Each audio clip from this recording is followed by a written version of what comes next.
Lectura del Santo Evangelio según San Lucas, capítulo 6, del 36 al 38. En aquel tiempo, Jesús dijo a sus discípulos: «Sean misericordiosos, como su Padre es misericordioso. No juzguen, y no serán juzgados. No condenen, y no serán condenados. Perdonen, y serán perdonados. Den, y se les dará. Recibirán una medida buena, bien sacudida, apretada y rebosante en los pliegues de su túnica. Porque con la misma medida con que midan, serán medidos». Palabra del Señor. Gloria a ti, Señor Jesús. Hoy tenemos sobre la mesa un documento muy particular, y es un extracto específico del Evangelio según San Lucas. Nuestra misión en esta sesión es desmenuzar la estructura, las metáforas físicas y, digamos, la brutal lógica interna que opera detrás de estas breves líneas. Y te digo algo, sin importar las creencias personales o religiosas de quienes nos escuchan, el texto plantea un sistema de causa y efecto sobre las relaciones humanas que es implacable. Y fíjate que es un ejercicio analítico que vale muchísimo la pena. Si ponemos en pausa cualquier contexto puramente dogmático que cada persona pueda tener y leemos el texto como un documento histórico sobre ética, ¿Sí? lo que encontramos es un sistema de causa y efecto sumamente sofisticado.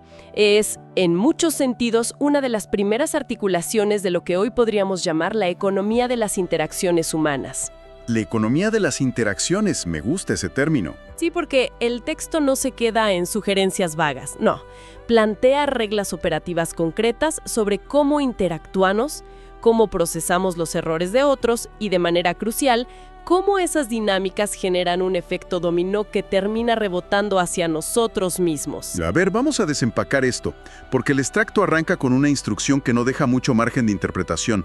Si nos vamos a la primera línea del texto, la invitación es directísima. Dice: «Sean misericordiosos como su Padre es misericordioso. No juzguen y no serán juzgados. No condenen y no serán condenados». Ajá. Son apenas 3 oraciones, pero establecen un punto de partida que resulta bastante pesado para cualquier persona que intente aplicarlo en su cotidianidad, ¿no crees? Totalmente. Lo fascinante aquí es el estándar que se está fijando desde el inicio. El documento no te está diciendo: intenta ser razonable o procura no hacer demasiado daño. Sí, no es una sugerencia ligera. Exacto. Al usar la frase como su Padre es misericordioso, está estableciendo un modelo de misericordia absoluto casi inalcanzable para la naturaleza humana. Durísimo. Y una vez que pone esa barra altísima, baja inmediatamente al terreno de las acciones cotidianas, agrupando 2 verbos que son el pan de cada día en las dinámicas sociales, que son juzgar y condenar. Pero a ver, hay que poner sobre la mesa que hacer un juicio rápido es casi instintivo. Claro. A nivel psicológico y evolutivo, el ser humano necesita categorizar su entorno para sobrevivir. Vemos una situación, evaluamos los riesgos y emitimos un juicio de valor en fracciones de segundo. Es un mecanismo de defensa. Exactamente. Y el texto nos pide detener ese mecanismo automático a cambio de una promesa de inmunidad. Dice: no juzguen y no serán juzgados. Es un contrato transaccional. Es un contrato clarísimo. Y lo que menciona sobre el atajo mental es fundamental. Juzgar es la manera rápida en la que el cerebro ordena el mundo. Sin embargo, el texto reconoce que cuando aplicamos ese atajo mental a otras personas, creamos un ambiente de hostilidad recíproca. Sí, claro. La llave que propone el documento para desactivar esa hostilidad, para no ser el blanco del juicio ajeno, es la suspensión voluntaria de nuestro propio juicio. Ahora bien, nota que hace una distinción muy fina entre juzgar y condenar. Sí, hay una diferencia de grados ahí. Porque uno puede observar una acción y juzgar internamente que fue una equivocación. Ajá. Que estuvo mal hecho. Pero condenar ya es otra cosa. Condenar es ponerle una etiqueta definitiva a la persona. Es emitir un veredicto final que dice: esta persona no tiene remedio. Y al emitir ese veredicto, uno asume el papel de juez absoluto. El costo oculto de asumir ese papel es que legitimas un sistema punitivo. Claro, lo validas. Exacto. Si tú construyes un entorno donde los errores se pagan con condenas definitivas, eventualmente cuando tú cometas un error, vas a ser procesado bajo ese mismo sistema implacable. ¿Te va a tocar a ti? te va a cocar. Por eso la promesa del texto es doble. Frena el juicio para evitar ser juzgado y frena la condena para evitar ser condenado. Es una forma de autoprotección mediante la contención. Aquí es donde se pone muy interesante, porque el texto hace un giro de timón que cambia toda la dinámica de la lectura. Hasta este punto, todo ha sido contención. Sí. Como no hagas esto, evita hacer aquello. Pero el documento no se conforma con esa pasividad. Pasa directamente a exigir una participación activa y afirmativa. Sigue diciendo, perdonen y serán perdonados. Y remata con la directriz, den y se les dará. Ese pivote es, sociológicamente hablando, la parte más compleja del documento. Quedarse en la etapa de no juzgar es relativamente seguro. Ajá. Una persona podría decidir aislarse, no meterse en los problemas de nadie, guardar silencio y técnicamente estaría cumpliendo la regla de no juzgar ni condenar. Sí, es un estado neutral. No haces daño, pero tampoco aportas. Exactamente. Es la simple ausencia de maldad. Pero construir tejido social, construir esta economía de interacciones saludables que mencionábamos antes, requiere fricción. Claro. Requiere salir al mundo y operar con acciones positivas. Y eso es infinitamente más difícil en la vida cotidiana. Y es que perdonar duele. No es un proceso automático ni sencillo. Cuando hay una ofensa real, cuando alguien cruza tus límites o te hace un daño tangible, la lógica humana te pide defenderte. Te pide defenderte y retener ese coraje. Te pide mantener esa deuda abierta como un mecanismo de defensa. El texto te está exigiendo que vayas en contra de esa inercia y que desactives la deuda de manera consciente. Requiere un gasto de energía emocional tremendo. El perdón no es ignorar lo que pasó, o sea, es mirar la ofensa de frente, reconocer el daño y tomar la decisión ejecutiva de no cobrar esa deuda. ¡Qué fuerte! Y lo que plantea el documento es que la disposición para realizar ese trabajo emocional tan pesado es el único mecanismo que activa tu propio perdón en el sistema. Es decir, si quieres vivir en una comunidad donde tus propias faltas puedan ser absorbidas y procesadas sin destruirte, Tienes que empezar tú. tienes que ser el primero en echar a andar la maquinaria del perdón para los demás. Es como inyectar liquidez en la economía del perdón. Si nadie perdona primero, el sistema entero se congela. Y luego viene la segunda acción afirmativa, que es, den y se les dará. Otra vez, vamos en contra del instinto básico. Dar implica perder algo tuyo en el corto plazo. Sí, claro. Sea tiempo, sean recursos, sea atención, te estás desprendiendo de un activo con la promesa de que el ecosistema eventualmente te lo va a devolver. A corto plazo parece una pérdida neta. Estoy convencida de que a largo plazo es la base del altruismo recíproco. Ninguna comunidad prospera si todos sus miembros se dedican a acumular y a proteger lo suyo de manera exclusiva. El texto obliga al individuo a convertirse en un agente que nutre su entorno. Ajá. Nos dice que ya dominamos el no hacer daño al suspender los juicios, pero ahora nos toca salir a reparar mediante el perdón y a enriquecer mediante la dádiva. Y precisamente sobre esa dádiva y lo que regresa, el texto construye una imagen visual que me llama muchísimo la atención. Para ilustrar cómo funciona esa recompensa, el autor utiliza una metáfora de mercado que es súper descriptiva. Leo la frase. Recibirán una medida buena, bien sacudida, apretada y rebosante en los pliegues de su túnica. Si conectamos esto con el panorama general de la antigüedad, tenemos que situarnos en un contexto donde el comercio era extremadamente físico y manual. No es como ir al súper hoy en día. No, de hecho, la física de esta metáfora es brillante si entendemos cómo operaban los mercados agrícolas en el primer siglo.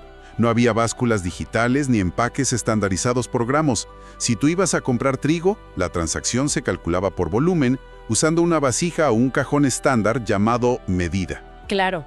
Ahora, si el vendedor simplemente dejaba caer el grano dentro del recipiente, el trigo formaba pequeñas pirámides internas y dejaba bolsas de aire. Parecía lleno, pero en realidad te estaban entregando menos producto del que cabía. Sin embargo, el texto habla de una medida bien sacudida y apretada. Ajá.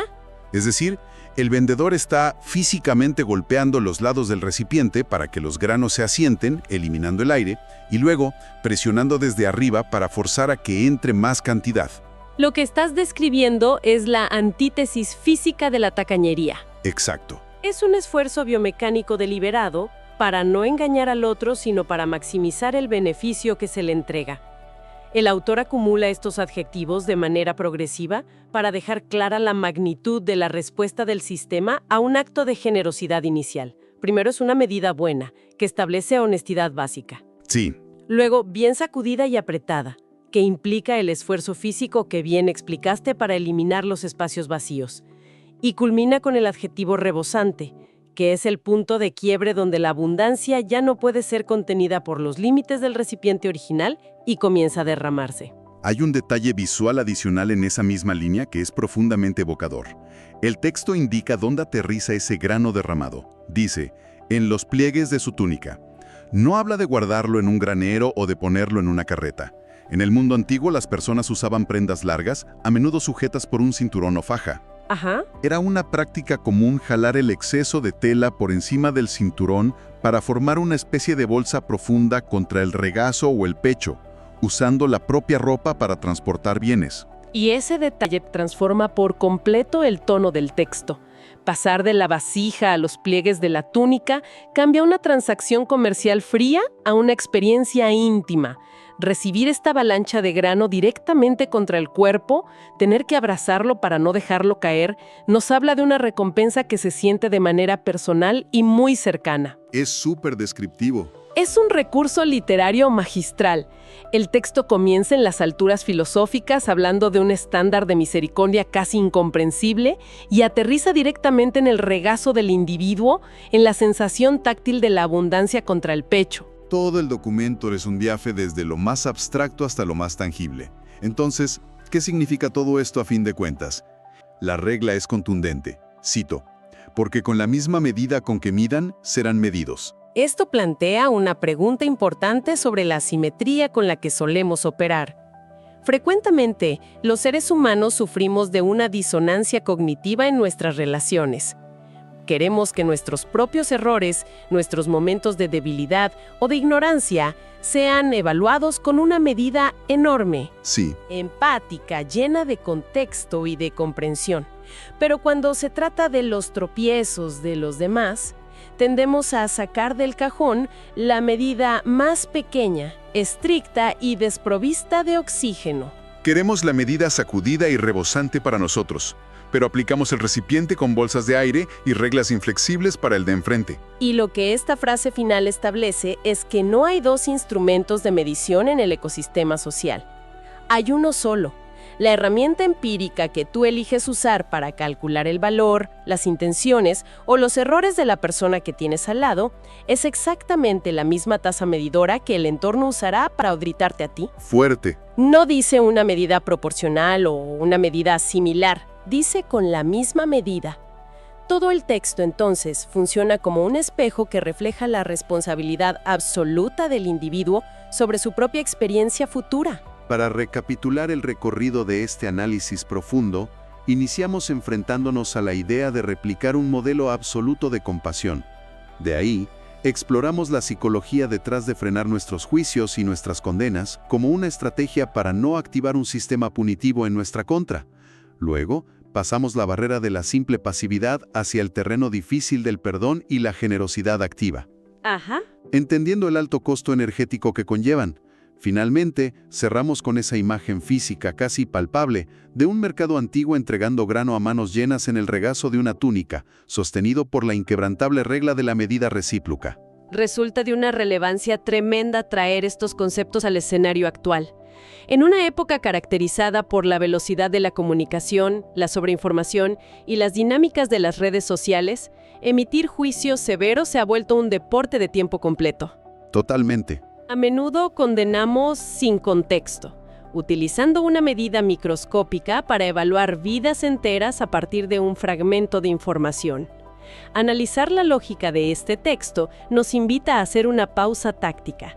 Nos recuerda que la hostilidad que lanzamos al mundo pavimenta el camino de nuestra propia hostilidad recibida. La propuesta de cambiar esa medida rígida e implacable por una que esté dispuesta a otorgar el beneficio de la duda y a procesar el perdón no es solo un idealismo ético. No. Es una estrategia sumamente pragmática para la supervivencia social. Es entender que somos los arquitectos del trato que vamos a recibir mañana. Para despedir nuestra exploración del día de hoy, resulta fascinante plantear una imagen mental basándonos en esa última advertencia del texto.